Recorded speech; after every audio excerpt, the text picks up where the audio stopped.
सबसे पहले तो मैं बड़ा खुश हूँ कि आप लोगों ने कल बहुत ही अच्छे से ऑलमोस्ट सब बच्चों का मेरे पास होमवर्क आया है।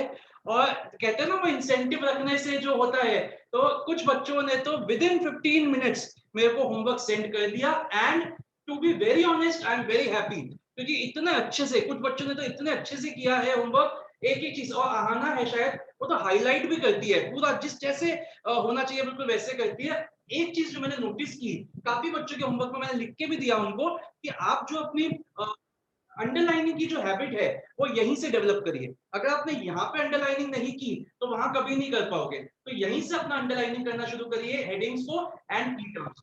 तो जैसे मैंने प्रॉमिस किया था, वैसे तो मैंने एक जने को देना था, लेकिन आप लोगों का रिस्पांस देख के जो सबसे पहले 4 लोग थे, सबसे पहले 4 लोग जो थे, उनके घर मैं अपने आप कल रात को बैठ के मैंने आप लोगों के लिए तैयार किए चॉकलेट्स बनाई है, और आज वो डिस्पैच भी कर दी है। तो विद इन मतलब बाय टुमारो और डे आफ्टर टुमारो आप 4 बच्चों के घर में वो पहुंच जाएगी। तो आई एम वेरी हैप्पी। और अब ऐसे करते रहेंगे, ये नहीं कि हर क्लास में यही करेंगे, लेकिन हाँ ऐसे रखेंगे, हर क्लास का एक्यूमुलेट करते रहेंगे, फिर एक महीने के बाद ऐसे रखा करेंगे। भाई सब रोज तो मैं भी नहीं कर सकता, थोड़ा मेरा भी समझो, बट वेरी बहुत अच्छा लगा मेरे को। चलिए आइए, तो कल आज मैंने कहा थोड़ा सा अलग तरीके से पढ़ते हैं, वो बहुत टाइम से कंप्यूटर से पढ़ रहे हैं। आज मैंने कहा फिर से वापस बोर्ड पे ही आ जाते हैं, बोर्ड के शेप से ही आज पढ़ाई करेंगे। कल हमने 4 प्रिंसिपल्स खत्म किए थे। डिवीजन ऑफ वर्क, और कौन सा किया था हमने, बताइए जल्दी से। डिवीजन ऑफ वर्क किया था, डिसिप्लिन किया था, और कौन सा किया था हमने जल्दी ऑर्डर। से? ऑर्डर। कौन सा ऑर्डर। ऑर्डर। ऑर्डर। और एक और किया था रेम्यूनरेशन ऑफ वर्क। चारों प्रिंसिपल्स जितने बच्चों ने होमवर्क भेजा है बहुत ही अच्छा था। आई डोंट थिंक कि आप लोगों को कोई भी डाउट होएगा उस पर। तो आगे बढ़ते हैं, और आज हम 5 प्रिंसिपल्स का टारगेट लेके आए हैं। हम 5 प्रिंसिपल्स करने की कोशिश को करेंगे। जैसे हमेशा मैं बोलता हूँ, नोट्स को तो कर दो बंद, बिल्कुल कर दो नोट्स को बंद। शुरू करते हैं। ये जो बच्चे धीरे धीरे अपने वीडियोस ऑफ कर रहे थे, देखो बार बार मत बुलाओ, बार बार बोलने की मतलब ये बात है नहीं। Please keep your videos on, ध्यान दीजिए, यहाँ पढ़ाई पे ध्यान दो। अब बहुत सुंदर लग रहे हो, बहुत ही अच्छे लग रहे हो, उसमें इतना ध्यान मत दीजिए कि कैसा लग रहा हो कैसा नहीं लग रहा, ठीक है। मेरे से तो अच्छे लग रहे हो, बस पूछ रहा हूँ। आइए, तो सबसे पहला जो प्रिंसिपल हम आज करेंगे उसका नाम है, नोट्स होने चाहिए बिल्कुल बंद, स्टेबिलिटी ऑफ पर्सोनल। दिख रहा है, क्लियर है बोर्ड? कोई ठीक है ना, कोई दिक्कत तो नहीं है? मैं भी क्लियर हूँ बिल्कुल, आवाज भी क्लियर है। तो सबसे पहला प्रिंसिपल जो हमारा है आज, स्टेबिलिटी ऑफ पर्सोनल। बच्चों थोड़ा सा पहले तो मैं आपको कहानी बनाता हूं, इसकी कहानी सुना, सुनना मेरी बात। एक बात बताओ, जब भी कोई भी एक रिश्ते में आप हम आते हैं, तो उस रिश्ते में मान लीजिए बॉयफ्रेंड गर्लफ्रेंड बने दो लोग, आप लोग थोड़ा सा टाइम स्पेंड किया, थोड़ी सी आर्ग्यूमेंट्स हुए, तो जैसे पहली आर्ग्यूमेंट हुआ तो भाई बाय बाय टाटा, तू अपने घर में अपने घर, ऐसा होता है। या एक मौका देते हो एक दूसरे को थोड़ा चलो अंडरस्टैंड करने का। चलो ऐसा लेते हैं, हस्बैंड वाइफ बना लेते हैं। एक हस्बैंड वाइफ है, शादी नई नई शादी हुई, खेले कूदे एंजॉय किया, एक दूसरे को समझा, थोड़ा मजे नहीं आए, मतलब आप गलत मत समझो, मतलब खेलने कूदने का मतलब आप लेके जा रहे हो वैसा कोई मतलब नहीं है। खेले कूदे मतलब जस्ट एंजॉय किया, अपना हनीमून पे गए, एंजॉय करे, वहां लूडो खेल रहे, सांप सीढ़ी खेल रहे, ठीक है। एक मिनट, मैम चली गई है, मैम आप देख लो ना जरा, ठीक है। तो खेले कूदे मजे नहीं आए, तो क्या हुआ, अगले दिन ही आके भैया हमें तो मजे नहीं आ रहे, आप अपने घर में अपने घर, ऐसा तो नहीं होता ना। क्या करते हैं, कोशिश करते हैं एक दूसरे को समझने की, रोज खेलते हैं, रोज कूदते हैं, देखते हैं एक दूसरे, मतलब हस्बैंड वाइफ की प्रॉब्लम समझता है, वाइफ के जो उसको क्या चीज उसको तंग करती है वो समझता है, ऐसे वाइफ समझती है कि हस्बैंड को क्या चीज इरिटेट करती है, क्या चीज है जो उसको अच्छी लगती है।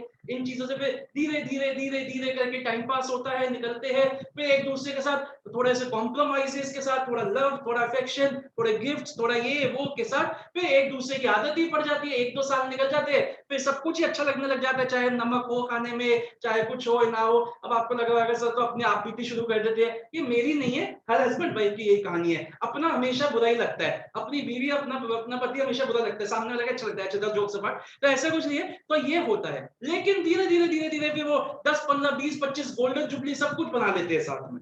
बिल्कुल वो ही चीज है हमारे एम्प्लॉय एम्प्लॉयर के साथ।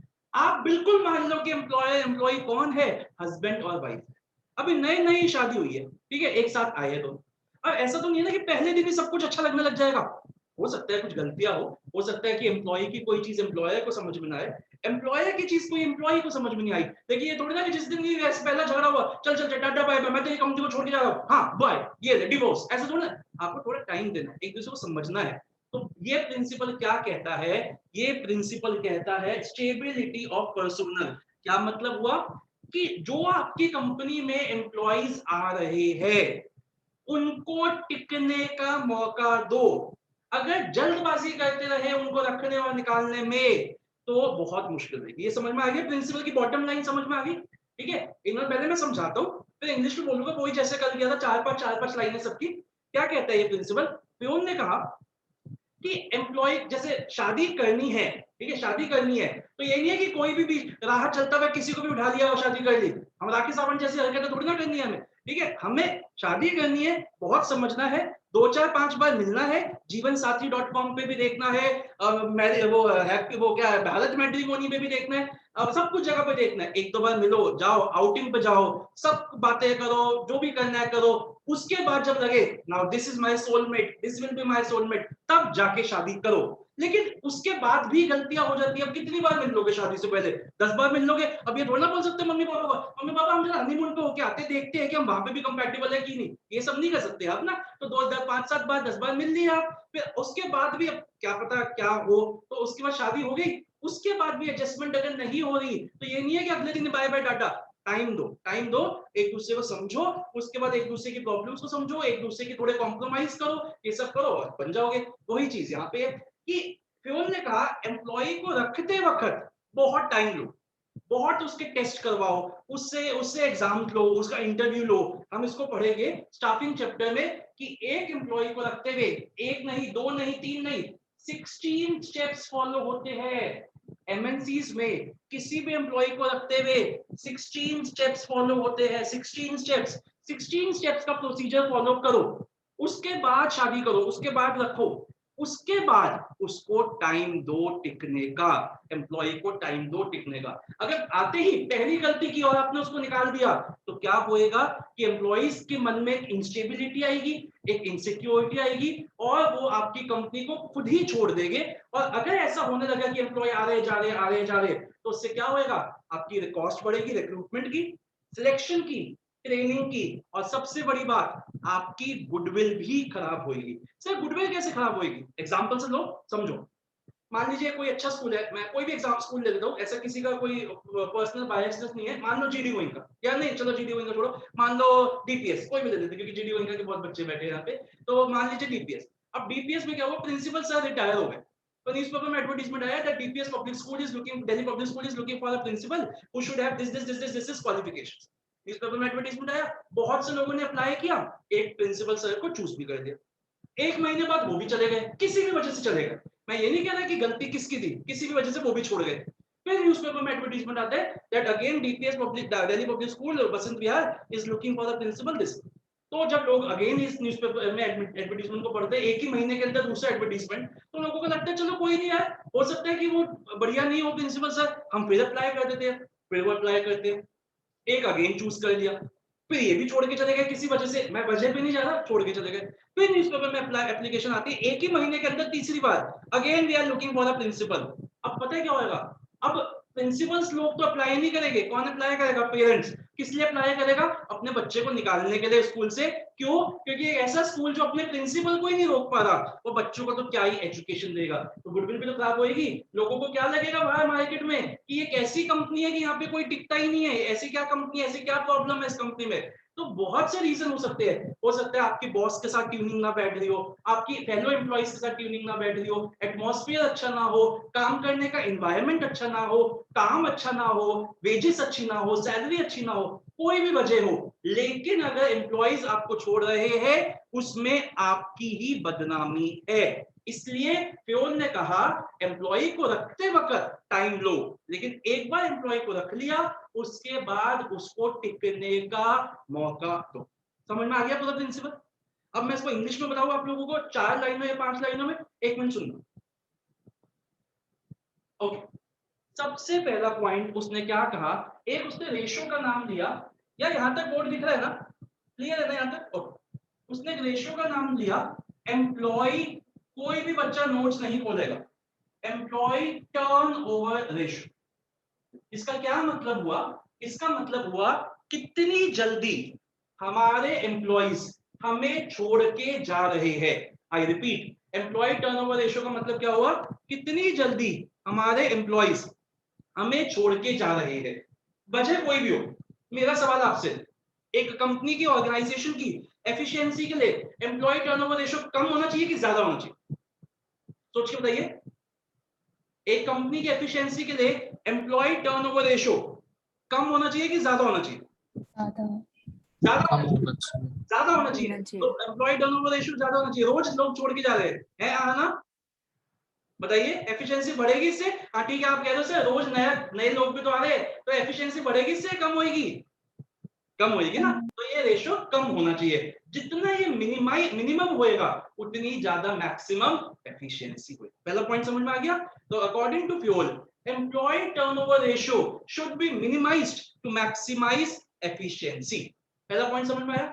सेकंड पॉइंट, उसने क्या कहा? Employees should be kept after due and regress procedure, but once they are kept, they should be kept at their post or position for a minimum fixed period of time. They should be given reasonable time to show results. दूसरा point समझ में आ गया कि employ को रखते वक्त time लो, लेकिन एक बार किसी को आपने रख लिया उसको टाइम दो अपने आप को साबित करने, अपने आप को प्रूव करने। दो पॉइंट समझ में आ गए। तीसरा पॉइंट उसने कहा, अगर आपने जल्दबाजी की लोगों को निकालने में, रखने में, तो क्या होगा? एम्प्लॉइज के मन में एक डर बैठेगा और इससे पहले आप निकालो वो खुद ही कंपनी को छोड़ जाएंगे। और अगर ऐसे होता रहा, सब लोग आपकी कंपनी को छोड़ते रहे, तो आपको प्रॉब्लम होगी। Third point, any adhocism. Adhocism का क्या मतलब होता है? एडहॉकिज्म का क्या मतलब होता है? बताइए, एडहॉकिज्म का क्या मतलब होता है? जल्द बताइए। एडहॉकिज्म सिंपल वर्ड है, जल्दबाजी। एनी एडहॉकिज्म, जल्दबाजी in this regard will create instability in the minds of the subordinates and they will tend to leave the organization. ठीक है, 3 पॉइंट। चौथा, this will lead to increase in cost. The recruitment cost will increase, selection cost, training cost, all will increase, and also the goodwill of the organization will be tarnished or affected. 4 point समझ में आ गए? Clear है सबको? एक बार फिर से बोलूं 4 point, याद देखना कैसे करना है। पहला पॉइंट उसने क्या कहा? देख, अभी नोट्स नहीं देखने। Employee turnover ratio should be minimised to maximise organisational efficiency, पहला पॉइंट रेशियो वाला। दूसरा उसने कहा, रखते वक्त लोगों को टाइम लो, उनको टाइम दो अपने आप को साबित करने का। Employees should be kept after due and regress procedure, but once they are kept, they should be kept at their post और position for a minimum fixed period of time. They should be given reasonable time for showing results. 2 point, ठीक है।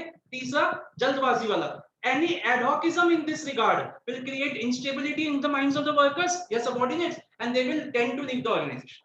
तीसरा and चौथा, disadvantages, the recruitment cost, selection cost, training cost will go up and also it will affect the goodwill of the organization. बताइए, हो गया यार?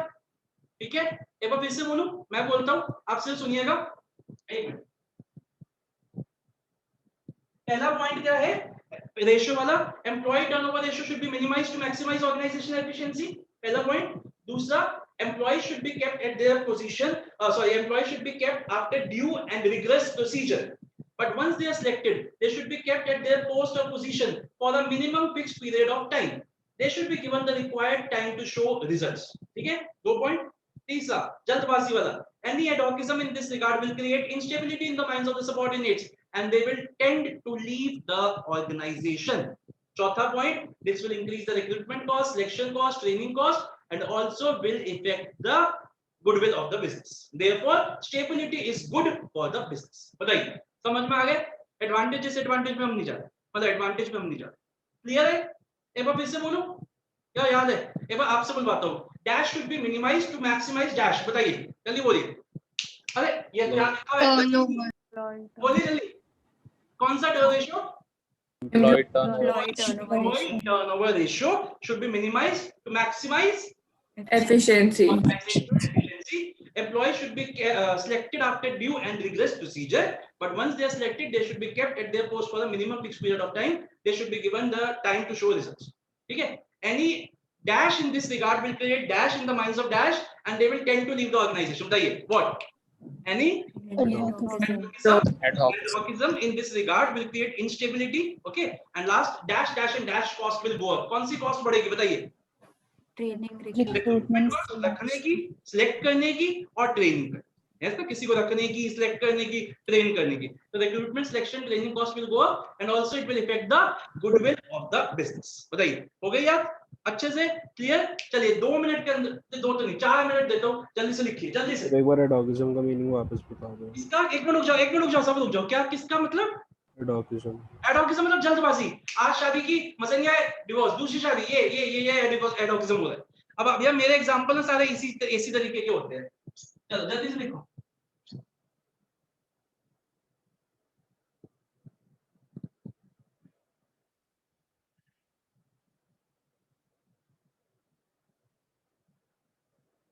केशव जी जल्दी video on कर। नंदिनी गर्ग, सब रुक जाइए। चलिए अब बिल्कुल रुक जाइए, स्टार्ट करते हैं। सब रुक जाइए। सबसे पहला पॉइंट क्या है बताइए? कौन रीड करेगा? अक्षर पहला पॉइंट बोल जल्दी से, जो तूने लिखा है बोल, जो तूने लिखा है जल्दी बोल। Employee turnover ratio should be minimized to maximize output and efficiency. बिल्कुल सही है। जिसने भी ये लिखा है 1 नंबर दे दीजिए। ओके, भव्या आप बताओ दूसरा जो आपने लिखा वो पॉइंट पढ़िए। Employee should be chosen with rigorous and due procedure, but once chosen should be given time to prove themselves and show results. बिल्कुल सही है। मैं इसको थोड़ा डिफाइन कर देता हूं, बट ये सही है। Employees should be selected after due and rigorous procedure, but once selected, they should be kept at their post or a position for a minimum fixed period of time. They should be given reasonable time to show results. But Bhavya ने जो बोला था वो भी सही है, तो 1 number दे दीजिए। तीसरा पॉइंट तनिषी आप बताइए क्या लिखा है आपने? Any adhocism will create instability and the employees will Leave the organization. ठीक है, सबने लिखा है ये पॉइंट। एंड स्नेहा बताइए, आप बताइए क्या क्या वो लीव करेगा, मतलब क्या क्या बढ़ेगी कॉस्ट? क्या पॉइंट लिखा है आपने?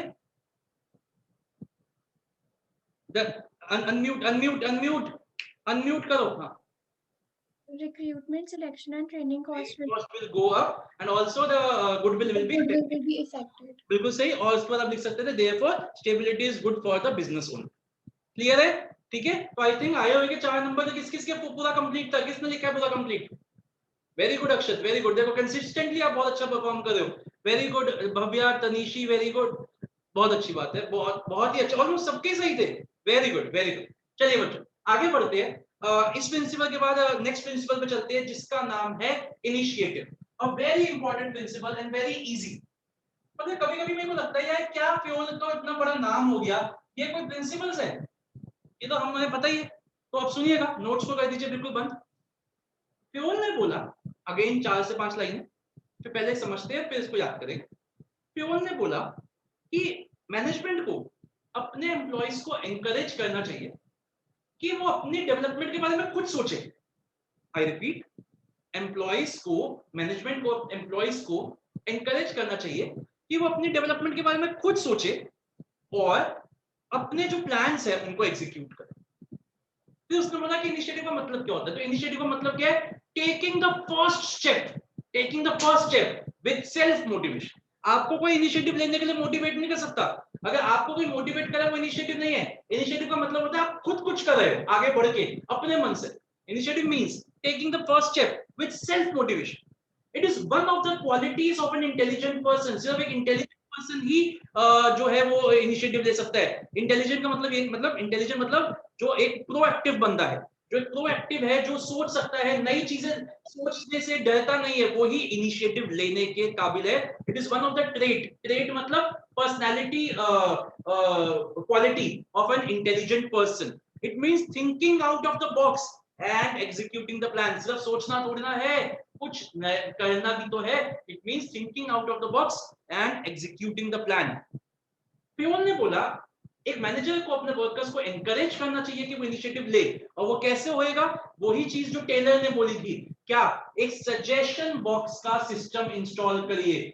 सजेशन बॉक्स का सिस्टम इंस्टॉल करिए और वहां पे कुछ इंसेंटिव्स रखिए। अब यार देखो, कल छोटा सा एक इंसेंटिव रखा तो कल ही देखो मेरे को तो उसका रिजल्ट भी मिल गया। इतने अच्छे होमवर्क आए, इतनी जल्दी आए। तो वही चीज है ऑर्गेनाइजेशन में। अगर आप कुछ इंसेंटिव दोगे अपने एम्प्लॉइज को कि आप सजेशंस दो और आपके सजेशन से अगर कॉस्ट कम होती है, क्वालिटी इंप्रूव होती है या क्वांटिटी बढ़ती है, तो हम आपको अच्छे से रिवॉर्ड करेंगे। यही चीज टेलर ने भी बोली थी। कौन सुहाना आप ट्राई करो, कौन से प्रिंसिपल में टेलर ने ये बात बोली थी, बताइए, याद करो कौन से प्रिंसिपल में टेलर ने ये बात बोली थी कि एम्प्लॉइज को मोटिवेट करना चाहिए सजेशन देने के लिए। नंदिनी को पता है, नहीं आता सुहाना, भूल रही हो? कोई नहीं, नंदिनी आप बताओ, नंदिनी ट्राई करो। Cooperation, not very good, indivisible. Very good, cooperation not individualism में याद करो, एक लाइन थी ना, there should be a system of suggestion box, याद आ रहा है? यस और नो? ठीक है, तो सजेशंस देने की सेम बात उसने भी की थी। फिर उसने कहा कि इनिशिएटिव को एनकरेज करो, लेकिन लेकिन लेकिन बहुत बड़ा लेकिन है यहाँ पे। इनिशिएटिव का ये मतलब थोड़ी ना जो करना है करो। क्या हुआ, हार्दिक सिंघल मेरी कंपनी में लगे हुए, ठीक है, यहीं पे हमारे साथ है, देखो बच्चों, शक्ल देखो उसकी, हार्दिक सिंघल हमारी कंपनी में लगे पड़े। तो एक दिन मैं अपने कैबिन से देखता हूँ कि हार्दिक सिंघल बैठे हुए कष्ट लगा रहे हैं और छल्ले बना रहे हैं। तो मैं अपने कैबिन से बाहर निकल के मैं जाता हूँ, मैं कहता हूँ हार्दिक जी सर क्या हो रहा है ये?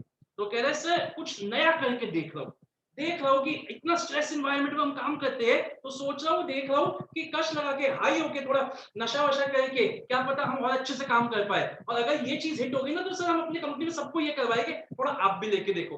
भाई साहब, इनिशिएटिव का ये मतलब नहीं है कि जो मन में आया करो। पता चले तुम तो मेरी बीवी को उठा के ले गए, सर उठा के कुछ भी करने का मन करे, नया करेंगे तूफानी करेंगे, ऐसा कुछ नहीं करना।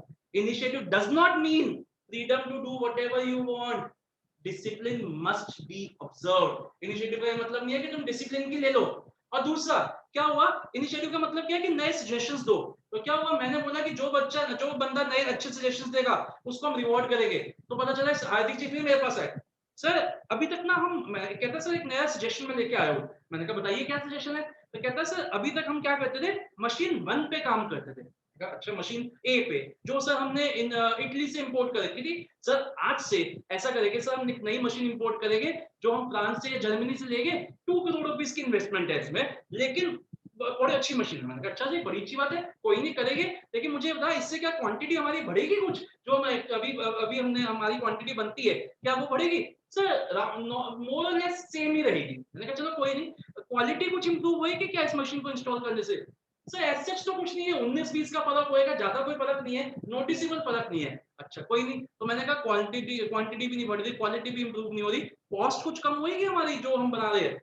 सर नो सर, मोर और लेस वैसी की वैसी रहेगी। फिर मैंने कहा फिर नया फिर क्यों करेंगे? सर नया करेगा ना, कुछ नया करते सर, बहुत हो गया पुराना, नया करते। भाई साहब 2 करोड़ की इन्वेस्टमेंट करा दी तुमने और उसके बाद क्या ठन कुछ मिला तुम्हें? तो नया सिर्फ नया करने के लिए नहीं करना, नया करना है जिस नए से कुछ आउटपुट में कुछ फायदा हो। तो it does not mean going against the established practices of the company just for the sake of being different। सिर्फ अलग होने के लिए अलग नहीं होना, उस अलग होने से कुछ फायदा भी होना चाहिए। ठीक है, समझ में आई बात? पॉइंट अच्छे समझ में आ गया? तो उसने क्या बोला, इनिशिएटिव के 2 मतलब नहीं है। पहली बात कि कुछ भी करना का मन करे करो, फ्रीडम करो, छल्ले बनाओ, क्या कहते हैं उसको, हाई होके काम करो, ये सब नहीं करना, डिसिप्लिन का को ऑब्जर्व करना है। और दूसरा उसने बोला सिर्फ सजेशन देने के लिए सजेशन नहीं देने, सजेशन उस सजेशन से कंपनी का, ऑर्गेनाइजेशन का कुछ फायदा भी होना चाहिए। समझ में आया? ठीक है, तो 4 या 5 पॉइंट है, पहले मैं बोलता हूं सुनिएगा। बॉटम लाइन हमें समझ आ चुकी है, इंग्लिश में देखते हैं। पहला point, according to Fayol employees must be encouraged to develop, to think about their development and execute the plans। पहला point। फिर उसने इनिशिएटिव की definition the. What is initiative? It means taking the first step with self motivation. It is one of the qualities, qualities का एक और word क्या होता है, traits. It is one of the traits of an intelligent person. It means thinking beyond and executing the plan, thinking out and executing the plan। 2 point समझ में आ गए? तीसरा पॉइंट उसने बोला initiative must be encourage. 3 point. चौथा point उसने बोला that there must be a system of suggestion box where the employee should be motivated to give suggestions, and if any of their suggestion has helped in 3 चीजें, cost कम, 3 चीजें क्या बोली, cost कम, quantity बढ़ गई, quantity ज्यादा, and quality improve. Cost come, quantity ज्यादा and quality improve होती है। अगर आपके किसी भी सजेशन से कॉस्ट कम, क्वालिटी ज्यादा और क्वांटिटी ज्यादा बढ़ती है तो हम आपको रिवॉर्ड करेंगे। If any of their suggestion has helped in substantial cost reduction, quantity increase or quality improvement, they should be rewarded. 4 point। 5वां point, however initiative does not mean freedom to do whatever you want।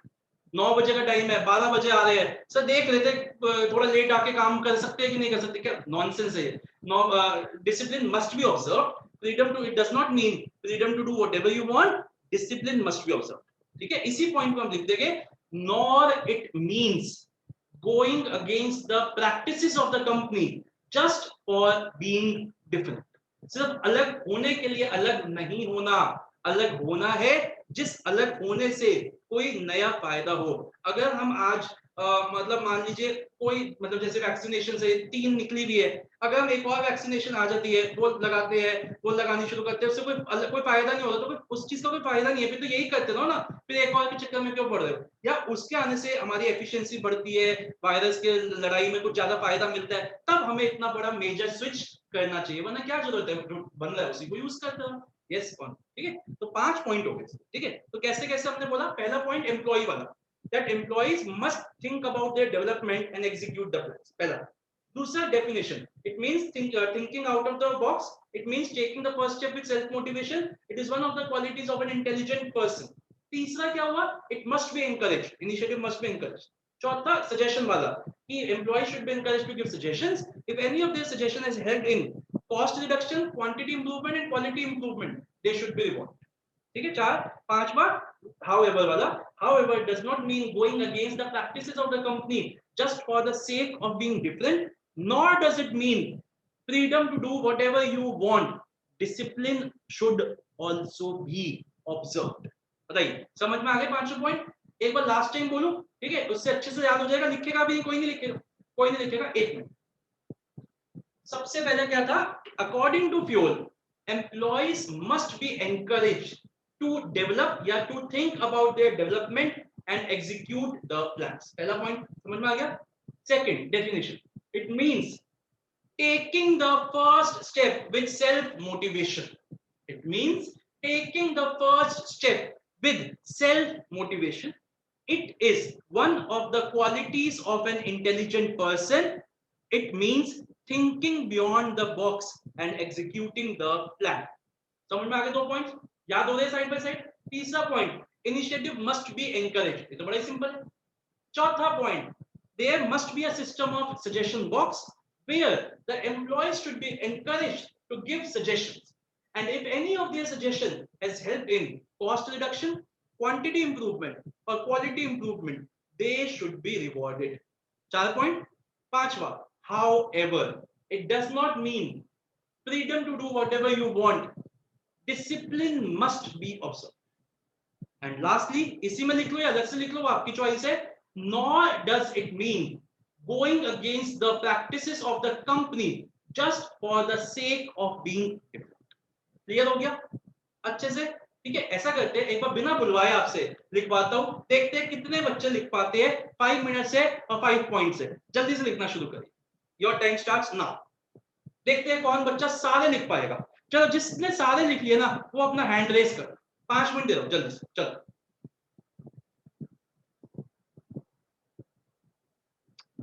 और जिसने लिख लिया उसको एक number point मिल जाएगा। महीने के एंड में, आज 30 तारीख है, 30 जून तक एक्यूमुलेट करते हैं, फिर बड़ा बॉक्स देंगे। अभी तो छोटे बॉक्स भेज रहा हूं, लेकिन फिर बड़ा बॉक्स भेजूंगा, देख लो। आप शुरू करो, जो पहला पॉइंट आप रीड करो। According to Fuel, the employee should work on their development. Employee should work on their development and execute the plans। 1 number दे दीजिए। चलिए, हैंड डाउन ये कर दीजिए। ओके, नेक्स्ट पॉइंट, आना आप रीड करो। Initiative means first step towards motivation. Self motivation। आगे It is one of the traits of an intelligent person. Intelligent person, उसके बाद आप लिख सकते हैं it means thinking beyond the box and executing the plans. But अगर आपने 2 points भी लिखे दैट इज आल्सो इनफ, तो एक नंबर दे दीजिए। अगर 2 या 2 से ज्यादा लिखिए, अगर सिर्फ ये लिखा है it means taking the first step with self motivation, तो half. Okay Akshay, third point पर Initiative should be encouraged. Encourage. तीसरा पॉइंट सिंपल था, बहुत ही बढ़िया। हार्दिक सिंगल, चौथा पॉइंट पढ़ो, आपने क्या लिखा है? Company should start the system of suggestion box in which worker can give their suggestion, and if any of the suggestion relation box लिखा है, क्या लिखा है? suggestion box सजेशन है ना, रिलेशन तो नहीं है ना? हाँ सजेशन बॉक्स, ठीक है। मुझे दिमाग में चलता है ना मेरे से। हाँ बोलो। and if any of their suggestion helps in cost reduction, quality improvement and quantity improvement, then they should be rewarded. They should be rewarded, ठीक है, ये लिखा है सबने। तो अपने हिसाब से देख लो, अगर टूटा फूटा तो आधा नंबर वरना 1 number. Okay Advait, next point. However, it does not mean going against the policy practices of the company, or not does it mean freedom to do whatever you want. Discipline must be practiced. थोड़ा सा ऊपर नीचे कर दिया इसने जरूर point, लेकिन अगर आप लोगों को लिखा आपने दोनों लिखे तो 1 नंबर, अगर आधा लिखा है तो एक लिखा है तो आधा नंबर, अगर किसी ने 2 पॉइंट्स बनाए हैं इसके तो दोनों के मिला के 1 नंबर। ठीक है, क्लियर है? बढ़िया, कोई डाउट तो नहीं किसी के मन में? चलिए अब ऐसा करते, पहले इन दोनों को रीड कर लेते हैं नोट्स में से, फिर आगे बढ़ेंगे। तो कम टू पेज नंबर 2.16 पे आ जाइए। पहला पॉइंट जो बॉक्स है उसके लेफ्ट में लिखिए employee turnover ratio. Employee turnover ratio जैसे कल बताया था, शॉर्ट में लिखना है। According to Pure, employee turnover ratio should be minimized to maximize to maintain organizational efficiency.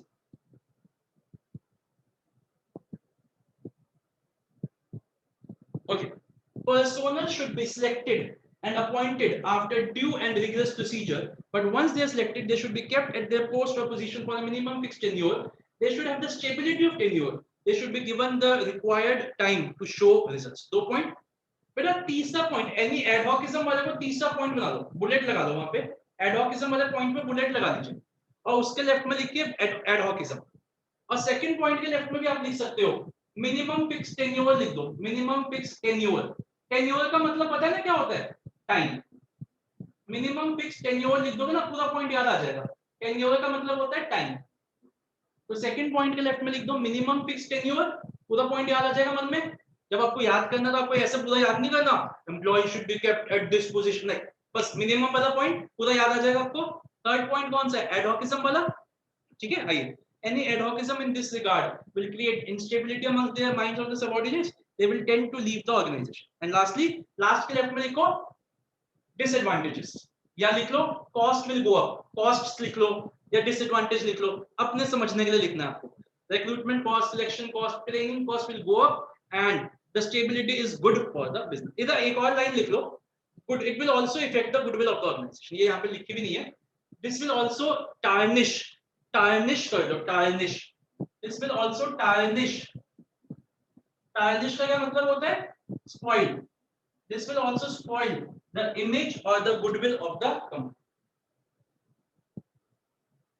अब देखो एडवांटेजेस वही सब है। It creates a feeling of security, employees efficiency होती है, no wastage of time, ठीक है ना? उनको ढूंढने में, नए एम्प्लॉइज को ढूंढना कोई आसान काम थोड़ी ना होता है, तो आप उनको ढूंढना है तो टाइम भी लगता है, कॉस्ट भी लगती है, तो वो सब हमारा बच जाता है। चलिए आगे चलते हैं। इसी के नीचे initiative, according to Fayol workers should be encouraged to develop and carry out their plans for improvement. ठीक है, तो यहाँ पे लेफ्ट में लिखो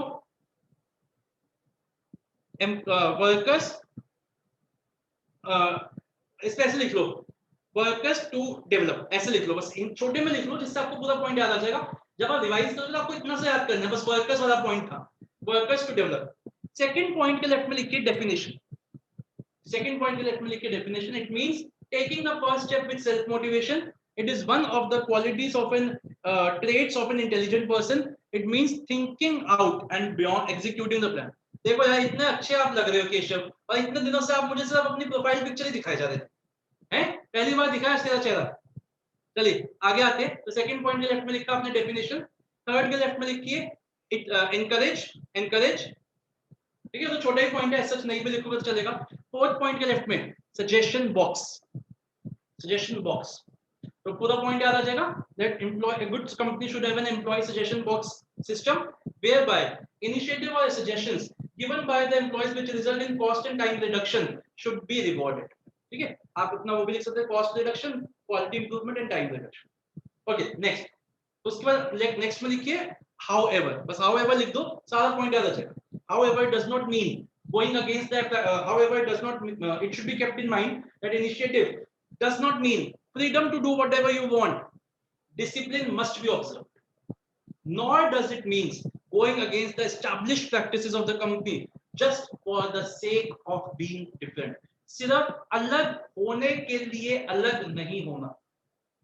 मैं अगर आज बोलूं कि बच्चे 1 साल से आप ऑनलाइन क्लासेस ले रहे हो, जूम भी आता है आपको, गूगल मीट भी आता है, लेट अस अज्यूम मैं कोई और नया सॉफ्टवेयर लिया हूं, मतलब मैंने बोला कि हम अब से कल से क्लासेस जूम पे भी नहीं लेंगे, गूगल मीट पे भी नहीं लेंगे, हम कोई और ही सॉफ्टवेयर मार्केट में आया हम उसमें लेंगे।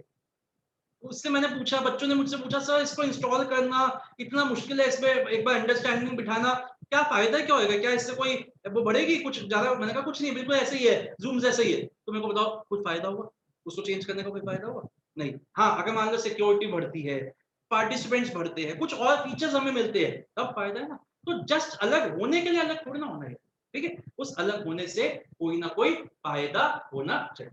आइए, advantages, feeling of belongingness, employees को सेटिस्फेक्शन मिलेगा जब वो इनिशिएटिव लेते हैं। बच्चों अब ना यहाँ पे बहुत ही इंपॉर्टेंट क्वेश्चन मैं आपको दिखाऊंगा, ये क्वेश्चन 2017 के बोर्ड्स में आया हुआ है, बहुत ही इंपॉर्टेंट क्वेश्चन है। पहले सुनना, अभी लिखना मत, सुनना। बोथ, अभी सुनना sir, both Fayol and Taylor were similar in their thinking and insisted that management should encourage workers to give suggestions by installing a system of suggestion box। समझ में आ गया? Full stop। Identify and explain the principles highlighted here over here। अब रुक जाओ। अब मेरा सवाल आपसे ये है, पहले तो सवाल ये है आप इसमें क्या लिख के आओगे? मेरे को एक्सप्लेनेशन नहीं चाहिए पूरी, सर मेरे को नाम बता दो प्रिंसिपल का, क्या लिख के आओगे बताओ। तो मानवी गुप्ता, आप बताओगे मानवी गुप्ता क्या लिखोगे आप? मैं क्वेश्चन रिपीट करता हूं, मैं क्वेश्चन रिपीट करता हूं।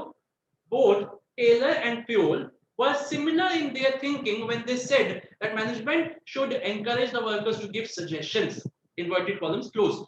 Identify the principles behind this statement। बताइए, मानवी ट्राई करो। नहीं, cooperation or individualism and initiative। Okay, क्या ये दोनों लिखेंगे? मेरा सवाल आपसे ये है, क्या हम ये दोनों लिखेंगे या सिर्फ कॉर्पोरेशन लिखेंगे या सिर्फ इनिशिएटिव? तो दोनों लिखेंगे। दोनों लिखेंगे, बिल्कुल से।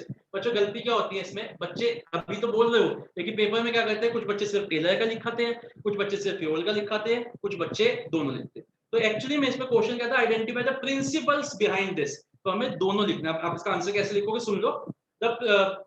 yes, both of them were insisted on this वो स्टेटमेंट लिख के by the following principles। फिर आप लिखोगे टेलर का कॉर्पोरेशन नॉट इंडिविजुअलिज्म, उसको एक्सप्लेन करोगे, और फ्यूल का इनिशिएटिव, उसको एक्सप्लेन करोगे।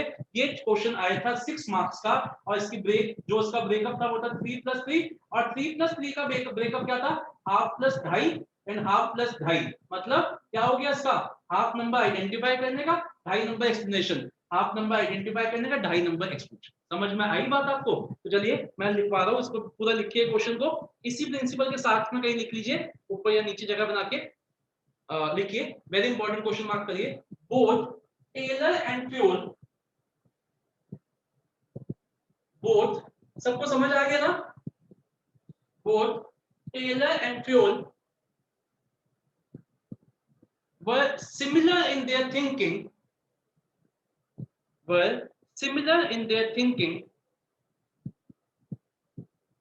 when they insisted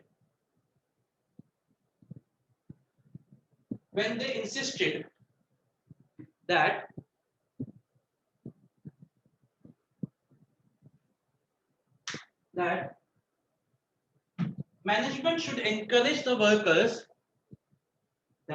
management should encourage the workers to give suggestions. To give suggestions. Inverted columns को close करिए. Full stop. Identify the principles of. Identify the principles. या आप ऐसे लिखिए identify the principles highlighted above. Identify the principles highlighted in the above statement. तो आप यहाँ पे लिख के आओगे टेलर का कोऑपरेशन एंड फ्यूल का हार्मनी. क्लियर? ठीक है. आइए अब एक बहुत ही छोटा प्रिंसिपल करने जा रहे हैं, बहुत ही छोटा सा. मतलब कभी कभी तो मेरे को हंसी आती है, क्या ये कोई प्रिंसिपल भी है? मतलब बेसिकली क्या ये कोई प्रिंसिपल भी है? हमारे भारत में तो ये कब से चल रहा है. हर पॉलिटिकल पार्टी का एजेंडा ये होता है इक्विटी लाओ, इक्विटी करेंगे, इक्वल है, इक्वल इक्वल सब इक्वल है. पता नहीं इसको प्रिंसिपल बना दिया फिर अपना नाम इतना बड़ा कर दिया. चलो एनीवेज कोई बात, अब जो है सो है, अब हम क्या कर सकते. तो प्रिंसिपल क्या कहते हैं वो समझते हैं. नोट्स कर दीजिए बंद, ध्यान दीजिए सिर्फ यहाँ. प्रिंसिपल कहता है कि मैथ्यूल ने कहा कि मैनेजर्स को अपने वर्कर्स के साथ काइंडलीनेस एंड जस्टिस के साथ बिहेव करना चाहिए. ठीक है. फ्यूल का ये मानना था, भाई बहुत बड़ी बात सोच ली फ्यूल ने. फ्यूल का ये मानना था कि एम्प्लॉइज अपना सबसे बेस्ट कब दे पाएंगे. एम्प्लॉइज अपना सबसे बेस्ट कब दे पाएंगे? जब उनको kind, fair and just treatment मिलेगा. देखो जब एम्प्लॉइज अपना सबसे बेस्ट कब दे पाएंगे? जब उनको काइंड, फेयर और जस्ट ट्रीटमेंट मिलेगा. ठीक है जी. किसी भी पर्सन के मतलब किसी भी ऑर्गेनाइजेशन में there should be no discrimination amongst the employees on the basis of caste, creed, religion, gender, color, etc. बहुत बड़ी बात हो गई है तो. ठीक है. उसके बाद उसने क्या बोला? किसी भी पर्सन को अनड्यूली फेवर नहीं करना और अनड्यूली पनिश नहीं करना. जैसे मैंने कल आपको एग्जांपल दिया था ना, वो रिसेप्शनिस्ट वाला. वो रिसेप्शनिस्ट लेट आ रही है तो उसके घर में गाड़ी जा रही है लेने, और वहां बेचारा मार्केटिंग मैनेजर जो रिसेप्शनिस्ट से बहुत बड़ी पोस्ट पे है वो लेट आ रहा है तो उसको पनिश करे. ये गलत बात है. No person should be unduly punished or unduly favored. ठीक है. और लास्ट पॉइंट तो उसने बहुत ही अच्छा बोला कि काइंडनेस का ये मतलब नहीं है कि बस पुचकारते रहो, करते रहो. पहले दिन एक एम्प्लॉय आया, लेट आया, कोई नहीं बेटा, कोई नहीं, कल से टाइम पे आ जा. कल भी वो लेट आया, कोई नहीं, कल से टाइम. ये नहीं करना. एक बंदा आ रहा है, वो थोड़े से, मैंने क्या अभी हार्दिक का एग्जांपल दिया, वो छल्ले बना रहा है, तो मैं उसको जाके बोल दो यार मैंने भी उसके हाथ से ले लिया, मैंने भी बना लिया, क्या कर रहे हो, कल से मत करना. ये सब नहीं करना, ये सब नहीं करना. अगर कोई बंदा कोई गलत काम कर रहा है ऑर्गेनाइजेशन में तो उसको इतना स्ट्रिक्टली, काइंडलीनेस गई तेल लेने, उसको इतना स्ट्रिक्टली पनिश करो कि एक मैसेज जाए ऑर्गेनाइजेशन में कि इस ऑर्गेनाइजेशन में ये बदतमीजी नहीं चलेगी और सब एक जैसे है ऑर्गेनाइजेशन में. क्या मतलब हुआ? टेलर फ्यूल ने बोला कि काइंड रहो, लेकिन जहां लगे कि फोर्स यूज करना ही आखिरी चारा है तो फोर्स यूज करो.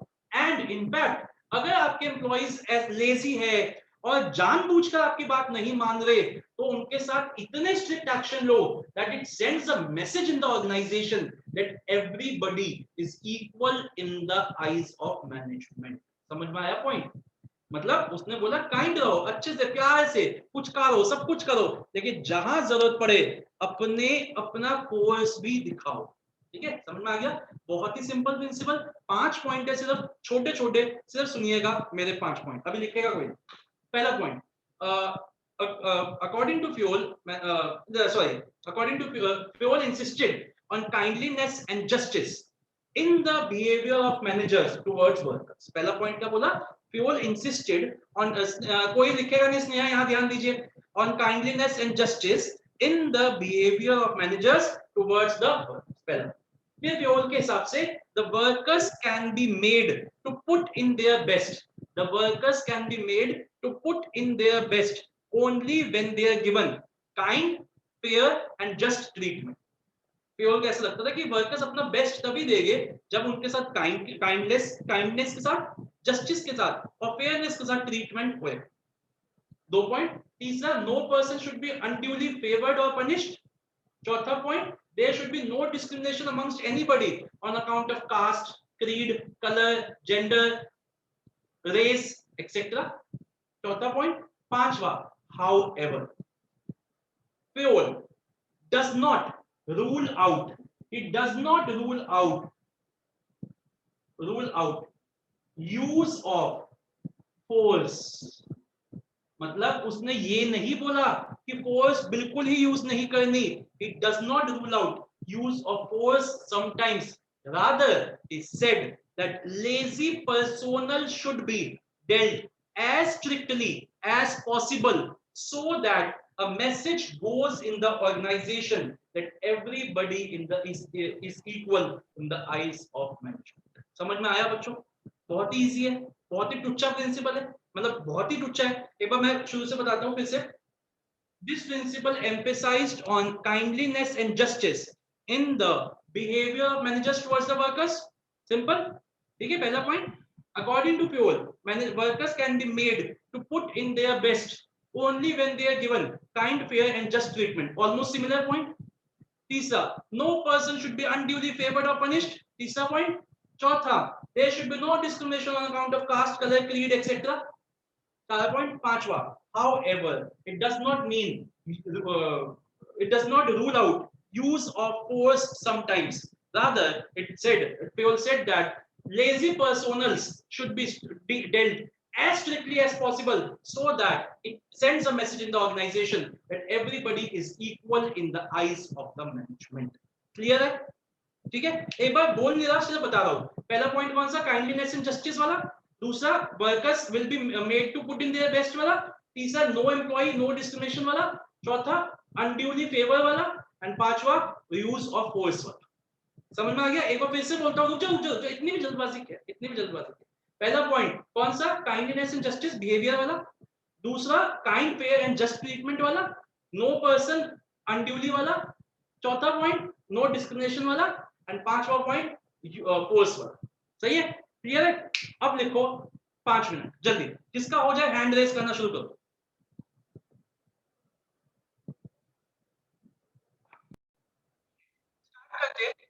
स्टार्ट करते हैं और ऐसा करते हैं, मैं ही बोलता हूं, आप सिर्फ अपने पॉइंट्स को चेक करें. ठीक है? पहला पॉइंट था हमारा क्या था? एक मिनट, सॉरी, पहला पॉइंट क्या था? Pure insisted on. हाँ, एक मिनट. ये हाँ, sorry, this principle emphasized on kindliness and justice in the behavior of managers towards the workers. लिख लिया? पहला पॉइंट क्लियर है? सीक्वेंस कुछ भी हो सकती है, मार्क करते रहिए. Next, they must according to Fuel, the workers can be made to put in their best only when they are given kind, fair and just treatment. तीनों लिखे तभी 1 मार्क देना है. Kind, fair and just. No person should be unduly favored or punished. There should be no discrimination on account of caste, color, creed, sex, gender, etc. कुछ भी लिख दीजिए. आगे, however, Pure does not rule out use of force sometimes. Rather, he said that lazy personnel should be dealt as strictly as possible so that a message goes in the organization that everybody is equal in the eyes of management. बताइए, clear है? समझ आ गया? कितने बच्चों के 5 में से 5 आए? हाथ खड़ा. वेरी गुड मान्या, वेरी गुड. 3 4 5 6 7. अरे वाह, मस्त, बहुत ही बढ़िया बात है. याद हो रहा है आपको साइड बाय साइड, इससे बढ़िया तो कोई बात नहीं. चलिए देखते बच्चों, टाइम थोड़ा कम है, 15 मिनट है हमारे पास. मैं एक ही प्रिंसिपल कराता हूं. मैं 2 सोच रहा था बट एक ही करते हैं. लास्ट प्रिंसिपल आज के लिए हमारा है एस्पिरेट दे कॉल्स. पहली बात तो बच्चों, इस प्रिंसिपल में बच्चे ऐसी गलती करते हैं. बच्चे क्या करते हैं, इसको वैसे नाम थोड़ा भूतिया सा है, उसको बिल्कुल ही भूतिया बना देते हैं. इस ई को यहां से शिफ्ट करके यहां लगा देते हैं. And I am not joking, actually में इसको बिल्कुल भूतिया बना देते हैं. स्पिरिट दे कॉल्स. ठीक है, ये ई यहां से उठा के यहां लगा दिया, ये लाश बन गई, ये आत्मा बन गई, सब. ऐसे काम नहीं करने. स्पिरिट दे कॉल्स. तो आप में से किसी बच्चे का, कोई बच्चा अगर फ्रेंच पढ़ता है, ठीक है ना, फ्रेंच पढ़ता है तो उसको पता होगा इसका क्या मतलब है। This is a French word, कौन बताएगा इसका क्या मतलब? Anybody, any wild guess? French से वाइल्ड चीजें बड़ी याद आती है, एनी वाइल्ड गेस? सर पहले दोनों तो स्पिरिट ऑफ, स्पिरिट का मतलब तो हो गया मतलब आत्मा, है ना, स्पिरिट। और कॉप्स का क्या मतलब हुआ? Groups. ग्रुप। अरे वाह, बिल्कुल सही, तो बिल्कुल सही बोला आप लोगों ने, यही मतलब है इसका। ये तो हो गया मतलब, अब इसका इंग्लिश में मतलब निकालते हैं, क्या मतलब है इसका। ये प्रिंसिपल कह रहा है कि एक आत्मा होती है ना, जैसे आत्मा वो एक ग्रुप में रहे, मतलब क्या हुआ समझते हैं कि जितने भी ऑर्गेनाइजेशन में लोग काम कर रहे हैं उन सबके मन में उनकी सबकी आत्मा एक हो जाए। इंग्लिश में देखें तो इसका मतलब क्या है? Unity is strength. अब एक बात बताओ, ये कोई नई चीज है? भाई मुझे नहीं पता आप लोगों का चाइल्डहुड कैसा था, मेरा चाइल्डहुड बहुत अच्छा था। मेरी नानी मुझे कहानी सुनाती थी ऑफ एन ओल्ड मैन, मैं आपको सुनाता हूँ, सुनिए। ठीक है, लास्ट प्रिंसिपल है, थोड़ा एंजॉय करते हैं 10 मिनट और। तो एक बूढ़े बाबा थे, उसके 4 बच्चे थे, 4 लड़के थे। तो पहले तो बच्चे मेरे से पूछते सर बूढ़े बाबा की बड़ी कैपेसिटी है, 4 बच्चे पैदा कर लिए बूढ़े बाबा ने। भैया बूढ़े बाबा के कभी जवान भी तो थे ना, तब 4 बच्चे हुए थे, अब वो बच्चे बड़े हो गए। जब वो बच्चे बड़े हो गए उनको एकता का पाठ पढ़ाने के लिए उन चारों बच्चों को बुलाया और उनको कहा कि जाओ एक एक पेड़ से एक एक टहनी लेके आओ। याद आ रही है कुछ कहानी है? वो बच्चे जाते थे, एक एक टहनी लेके आते थे और वो कहते थे तोड़ो उसको। तो बाप सबने ये लो ऐसे तोड़ दी। फिर बूढ़े बाबा ने क्या कहा, फिर कहा बच्चों को जाओ एक एक टहनी लेके आओ। सब जाते थे, एक एक टहनी लेके आते थे, जो उसको बांध देता था वो, और फिर कहता था अब तोड़ के दिखाओ इसको। तो कोई नहीं तोड़ पाता था, क्योंकि क्या हो गया, अब वो बहुत स्ट्रांग हो गई। तो उसने क्या शिक्षा दी इससे हमें क्या शिक्षा मिलती है कि जब आप अलग अलग हो तब आपको कोई भी हरा सकता है, लेकिन जहां आप एक हो गए आपको हराना मुश्किल हो जाएगा। अब एक बात बताओ, ये कोई प्रिंसिपल है? हमने तो अपने आज से, मैंने तो भैया 20 साल पहले सुन ली थी ये बात, लेकिन भाई ने अपना नाम ले दिया तो चलो कोई नहीं, हम अपना उसके नाम से सुन लेते। तो यही पूरी कहानी है इसमें। फेयोल ने कहा कि मैनेजर, जैसे मैंने कहा कि अभी अक्षत और अद्वित ने कहा spirit in a cage, spirit in a group, मतलब क्या हुआ, जितने भी लोग काम कर रहे हैं उनके मन में अलग अलग आत्मा नहीं होनी चाहिए, उनके मन में अलग अलग नहीं होना चाहिए, एक ही आत्मा, एक ही सोल होना चाहिए जिसकी सोच एक जगह पे चले, वो एक ही जगह पे अचीवमेंट को किसी एक गोल को अचीव करने के लिए बढ़े। लेकिन ये थोड़ी ना कि एक दिन एकता का आत्मा आएगी, सब चलो चलो मैं सबको एक करती हूँ, ऐसे नहीं होता। इसको करने के लिए मैनेजमेंट को कुछ ड्यू एफर्ट्स करने पड़ेंगे, कुछ कॉन्शियस एफर्ट्स करने पड़ेंगे। तो वो फेयोल ने बताया कि मैनेजमेंट कैसे डेवलप कर सकती है a spirit of mutual trust, belongingness, harmony amongst the workers, कैसे डेवलप कर सकती है। तो उसने बोला कि मैनेजर को जब भी वो बात करे अपने वर्कर्स से, डैश नहीं यूज करके डैश यूज करना चाहिए। कोई बता सकता है क्या नहीं यूज करना चाहिए और क्या यूज करना चाहिए? कोई बता सकता है? मैनेजर्स जब भी अपने वर्कर से बात करें, उनके मन में टीम स्पिरिट डेवलप करनी चाहते हैं, तो क्या नहीं यूज करना चाहिए और क्या यूज करना चाहिए? बताइए, सोच के बताओ, सोच के बताओ। अगर आप किसी कंपनी के मैनेजर, साथ रहना नहीं, हाँ बिल्कुल सही, साथ रहना चाहिए, लेकिन एक ये वर्ड ना यूज करके अगर वो ये वर्ड यूज करेगा तो मन में एक एकता आएगी। बताओ, वी यूज करना I चाहिए। am एग्जैक्टली आई की जगह वी यूज करना चाहिए। A manager must replace I with we in all the conversations with the workers. हमने ये गोल अचीव किया है, हमने ये किया। अगर मैं यही बोलता रहूं मेरी वजह से, तो कभी भी एकता नहीं आ सकती, कभी भी म्यूचुअल ट्रस्ट नहीं बन सकता। अगर आपके 100 आएंगे और मैं बोलूं ये तो सिर्फ मेरी वजह से आया है, मैंने पढ़ाया था, तो आप लोग मेरे को रिस्पेक्ट थोड़ी ना करोगे। लेकिन अगर मैं कहूं कि हमारी मेहनत की वजह से, थोड़ी बहुत मेरी मेहनत, थोड़ी बहुत आपकी मेहनत की वजह से हमने मिलके इतने अच्छे नंबर हम लाए, तो आपका मन में एक रिस्पेक्ट आएगी। हाँ सर हमारे कंट्रीब्यूशन को भी रिकॉग्नाइज कर रहे हैं किसी भी जगह पे। वही चीज उसने बोली कि आपको म्यूचुअल ट्रस्ट लाना है तो आई को रिप्लेस करना है बी में, और इसकी ज्यादा जरूरत पड़ती है जब एक ऑर्गेनाइजेशन बड़ी होती है। मैं आपको एक एग्जांपल समझा। मान लीजिए एक टीम मैनेजर को एक सुपीरियर बुलाता है और उसको बोलता है अपने कैबिन में बुला के कि आपको एक हफ्ते के अंदर, सुनिएगा मेरे एग्जांपल को, एक हफ्ते के अंदर 100 शर्ट्स बनाना। ठीक है, ओके। तो वो टीम मैनेजर निकलता है मैनेजर के कैबिन से और अपने रूम तक आ रहा होता है।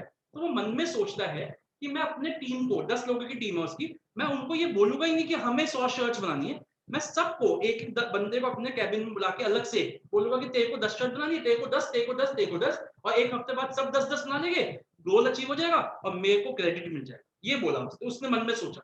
यही उसने किया, वो गया अपने कैबिन में और एक एक बंदे को कॉल करके उसने बोला कि आपको एक हफ्ते में 10 शर्ट बनानी है, आपको देखा जाए तो उसकी थिंकिंग, उसकी कैलकुलेशन बिल्कुल ठीक थी, लेकिन हुआ क्या, 9 लोगों ने तो अपना टारगेट पूरा कर दिया, 10वें बंदे को मान लीजिए तबियत खराब हो गई, कोई बीमारी लग गई और वो लास्ट के 2-3 दिन नहीं आ पाया और उसकी सिर्फ बनी 8 शर्ट्स, मतलब 2 शर्ट्स रह गए, ठीक है।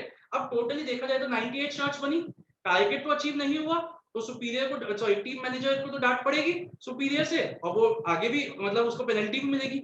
लेकिन अगर उसने ये किया होता तो ये प्रॉब्लम फेस नहीं करनी पड़ती। अगर वो वापस आता और अपने टीम में बोलता हमें एक ऑब्जेक्टिव मिला है एक हफ्ते में 100 शर्ट्स बनाने का, we are 10 people in a group, ऐसा करते सब 10-10 बांट लेते हैं, लेकिन अगर किसी पर्सन का ये टारगेट पूरा नहीं किया हुआ तो उसका टारगेट हम आपस में बांट लेंगे। तो ये काम अगर होता तो सब अपना अपना काम करते और जिस पर्सन की तबीयत खराब हुई थी उसका काम में जो 2 शर्टें बची थी वो भी और लोग बना लेते, आज हमने उसकी मदद की, कल वो हमारी मदद करता, टारगेट भी पूरा अचीव हो जाता और पेनल्टीज भी यूज नहीं होती। तो देखो सिर्फ एक वर्ड को चेंज करने से आपका मतलब आपका ये सिर्फ आपका टारगेट है या सिर्फ मेरा टारगेट नहीं, हमारा टारगेट बोलने से देखो काम पूरा, समझ में आया पॉइंट?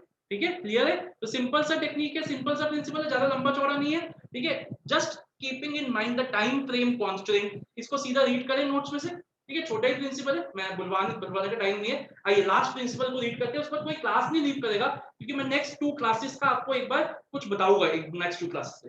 ओके जल्दी से आइए, एस्पिरिट दे कॉर्प्स, वहां पे पहले लिखिए रिमेंबर द एग्जाम्पल ऑफ,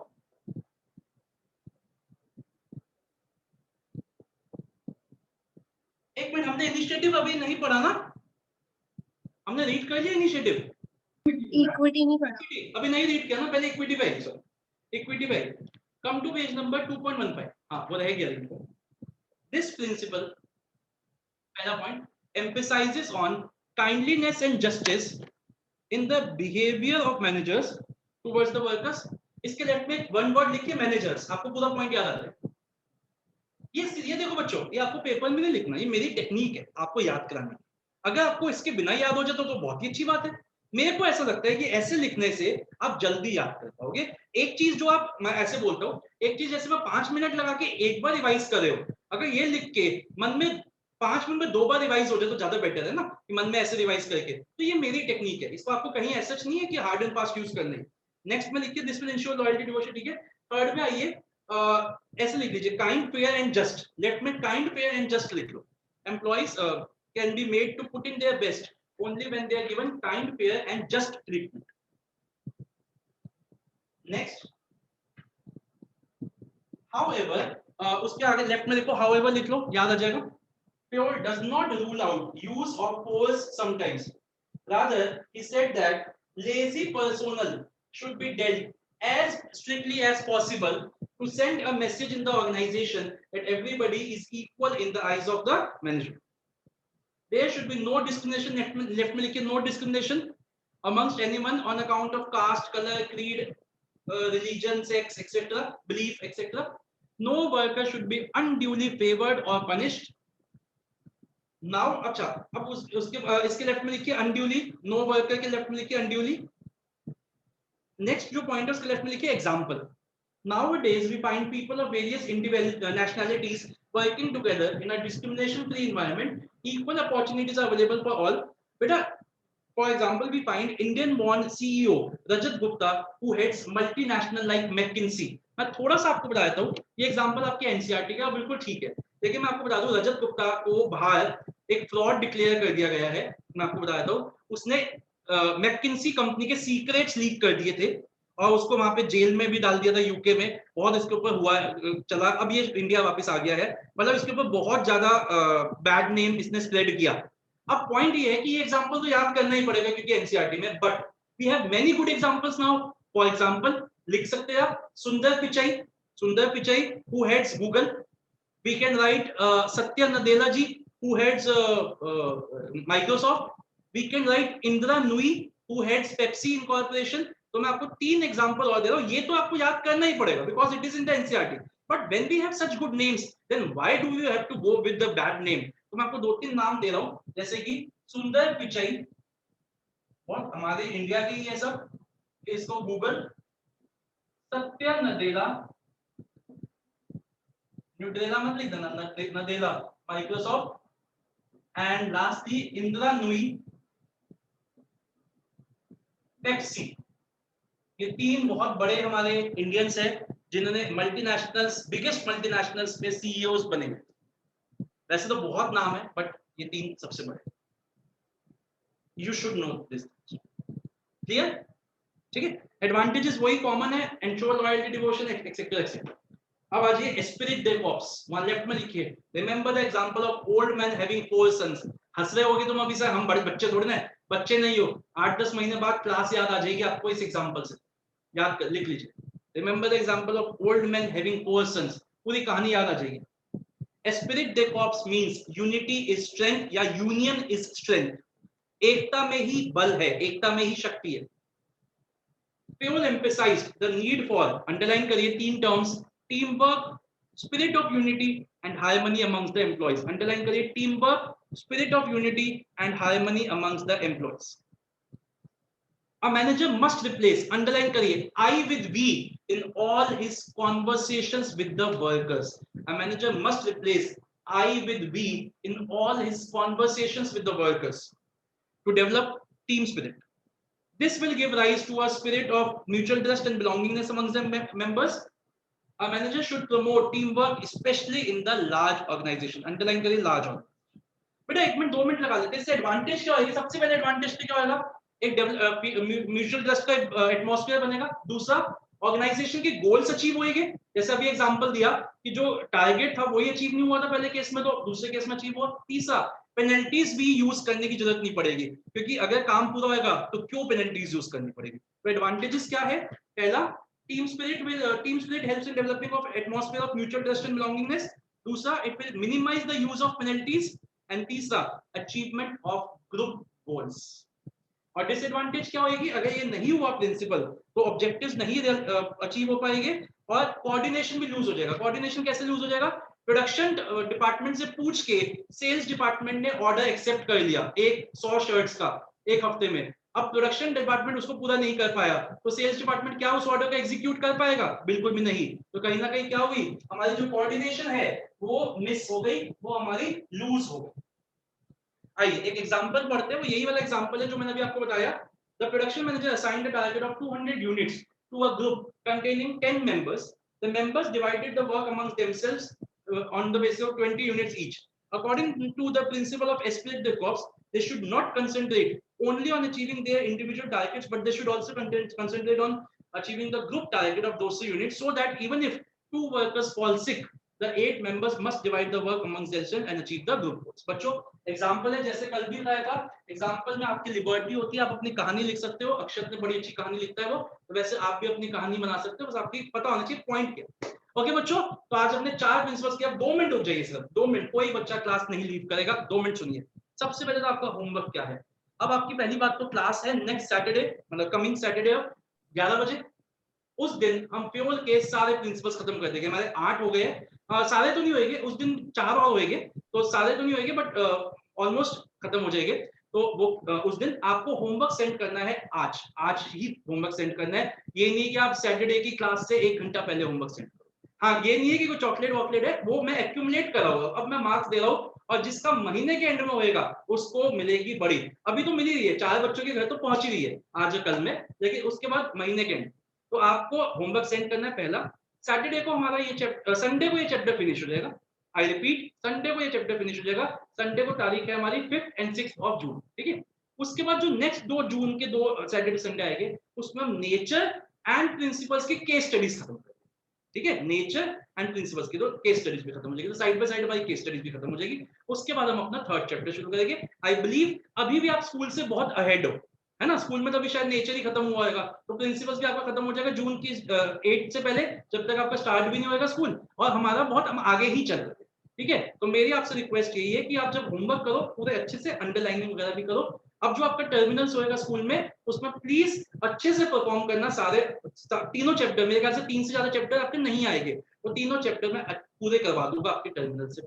किसी भी बच्चे को कोई भी टॉपिक में कमी दिक्कत हो रही है इसको करते हुए, 1 मिनट रुक जाइए, वो मेरे से अलग से क्लास ले सकता है, मैं आपको अलग से जूम पे क्लास दूंगा। दूसरी बात, अगर किसी बच्चे को आर्ट साइंस एंड प्रोफेशन फिर से करना है, क्योंकि इसमें बहुत बच्चों के डाउट आ रहे हैं, आर्ट साइंस एंड प्रोफेशन इस ट्यूसडे 12 बजे मैं करवा रहा हूँ दूसरे बैच में, आर्ट एंड साइंस। अगर आप करना चाहते हो मुझे बता दीजिए, मैं आपको एक दिन के लिए उस ग्रुप में ऐड कर लूंगा ट्यूसडे सुबह 12 बजे। All clear? किसी के मन में कोई डाउट तो नहीं है? ठीक है, तो चलिए अब एक दो बच्चे, मलिका आपको ना मैं वो आज मैं कल देख नहीं पाया था, मैं आपको आज बता दूंगा वो, ठीक है। जिसको कुछ पूछना है वो रुक जाइए, अदरवाइज आप जा सकते हैं। Enjoy your weekend and every day and take care, bye bye. Thank you, sir.